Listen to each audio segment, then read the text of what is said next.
Alors, je vous laisse le choix de rentrer ces valeurs avec votre calculatrice, surtout utilisez-la de deux manières. Soit vous prenez dans la première liste 105, 110, 112, 112, etc. Et dans la deuxième liste, vous marquez un effectif de 1 à chaque fois.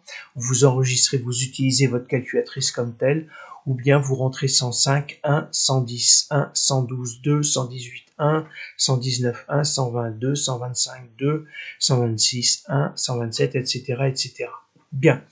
La distribution telle qu'elle est là, vous allez voir qu'assez rapidement et relativement facilement, je vais pouvoir déterminer ma médiane et mes quartiles, mais je voudrais revenir sur une distribution que je vais appeler A, B, C, D, E.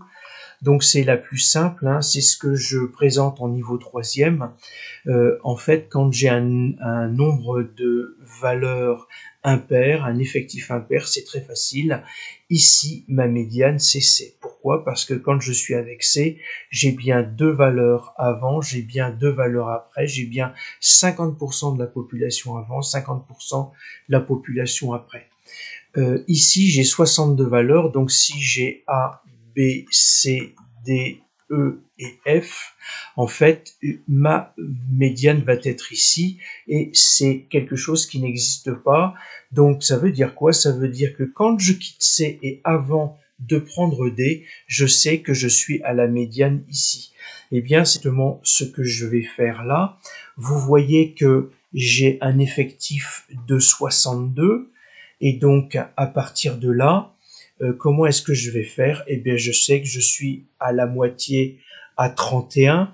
Donc, quand je quitte ici ma médiane, donc la dernière valeur qui est de 149, la 31e valeur, c'est le 149, et ma 32e valeur, c'est le 150, eh bien, je sais que ma médiane va être égale à 149,5, puisque je suis entre 149 ou 150. Je peux aussi écrire que ma médiane est comprise entre le caractère de valeur 149 et le caractère de valeur 150.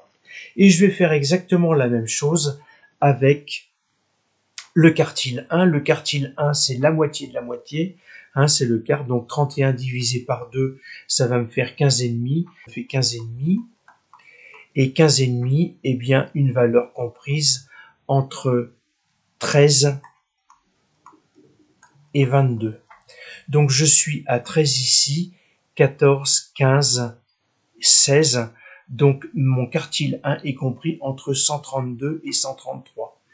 Le quartile 1 est compris entre 133 et 132. Donc, vous pouvez dire qu'il est égal à 132,5. Et de la même manière, eh bien, vous allez pouvoir travailler et rechercher le quartile 3.